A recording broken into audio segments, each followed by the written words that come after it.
Bonjour à toutes et à tous, je m'appelle Elsa Fortan et si vous le permettez, je serai votre guide des 5 prochaines minutes à travers la scène techno montréalaise. Les enquêtes sur les pratiques culturelles ont souvent tendance à dépeindre les publics comme une masse homogène. Dans le cas de la scène techno montréalaise, c'est bien l'inverse qui est ressorti. Si les amateurs et les amatrices sont unis par leur amour des musiques électroniques de danse, il existe une multitude de scènes, des plus marginales aux plus institutionnelles, des plus exclusives aux plus fédératrices.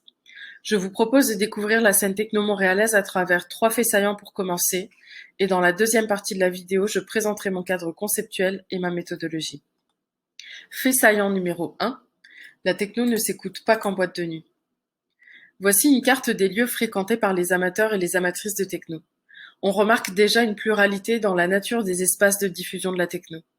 À Montréal, elle s'écoute dans des bars, dans les after-hours, qui ouvrent à 2 heures du matin et ne servent pas d'alcool, dans les festivals urbains, dans les lieux comme la Société des Arts Technologiques, dans les boîtes de nuit et dans ce qu'on appelle les soirées alternatives, qui investissent des lieux qui n'ont pas pour fonction première de diffuser de la musique.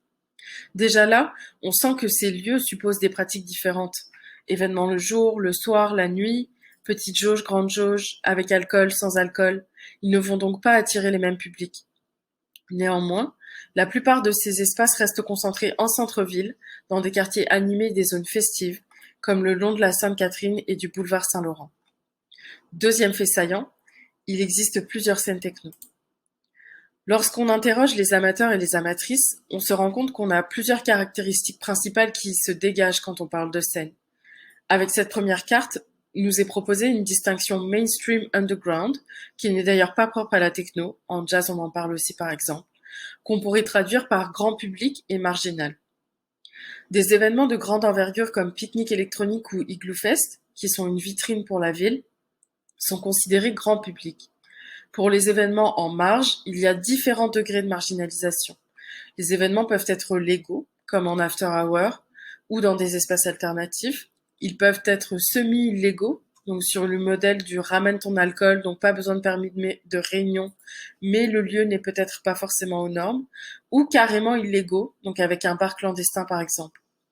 Ici, vous voyez les deux courants, et comme je viens de l'expliquer, à ceux-ci s'associent des lieux, des espaces et des genres musicaux distincts, sous-entendant qu'il y a là aussi des niveaux d'accessibilité de la musique. Un autre paramètre qu'on peut ajouter à celui du grand public marginal pour distinguer les scènes, c'est celui de la langue. À Montréal, on a une scène anglophone et une scène francophone. Dans la carte, ce qui est particulièrement intéressant, c'est que la participante associe différents types de publics à ces scènes. On a donc des profils d'amateurs et d'amatrices qui se dégagent. Il faut savoir que plus on va vers l'underground, plus on retrouve des initiés. On peut même parfois parler de communautés qui se créent autour de lieux ou d'organisateurs de soirées, qui vont cultiver une identité esthétique, musicale qui leur est propre. S'il y a une circulation des publics entre différentes scènes, certains amateurs reconnaissent ne participer qu'à des événements grand public ou qu'à des soirées privées, qui constituent en elles-mêmes des scènes. Il y a donc une cohabitation de ces scènes, car il est fort probable que les publics ne se rencontrent jamais, pourtant ils écoutent la même musique. Mais écoutent-ils vraiment la même musique ? J'ai demandé aux participants et aux participantes à l'enquête de ramener un morceau qu'ils considèrent techno, et je les ai questionnés sur leur définition du genre. Si tout le monde s'accorde pour citer que l'élément fondamental de la techno c'est bien la grosse caisse ou le kick en 4/4, après ça, les réponses divergent. À l'écoute, on a affaire à un éventail de styles musicaux électroniques qui va de la techno la plus pop à la plus hardcore. Alors ça ne facilite pas le travail de la chercheure pour réussir à mettre le doigt sur les éléments caractéristiques de la musique, mais en même temps c'est tout à fait normal, parce que le terme techno est une expression parapluie qui englobe plusieurs styles de musique électronique de danse.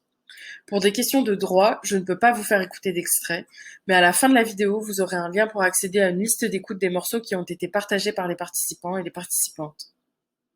Pour la deuxième partie de cette vidéo, je vais présenter mon cadre conceptuel en m'arrêtant sur la notion de scène.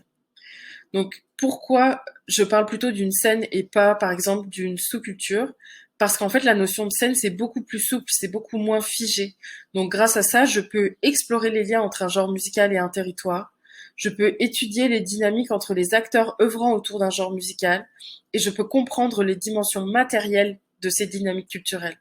En fait, ça me permet d'approcher la scène comme un écosystème qui est vivant Donc comment est-ce qu'on étudie une scène musicale? Parce que c'est mouvant justement, on doit adapter nos méthodologies et nos outils.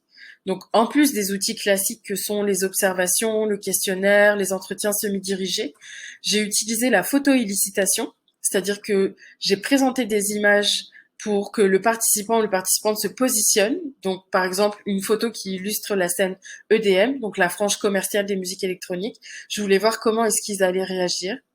Ensuite, j'ai utilisé l'écoute réflexive. Donc, on a écouté de la musique et on l'a commenté ensemble.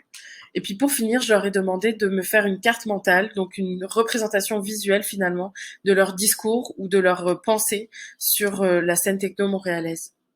Donc, pour conclure, pourquoi la scène techno montréalaise? Tout simplement parce que jusqu'ici, elle n'avait pas été étudiée.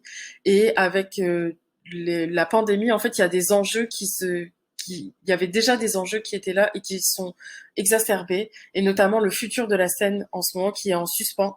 Donc c'est important de pouvoir créer une discussion autour de celle-ci. Je vous remercie pour votre écoute. Merci et à bientôt.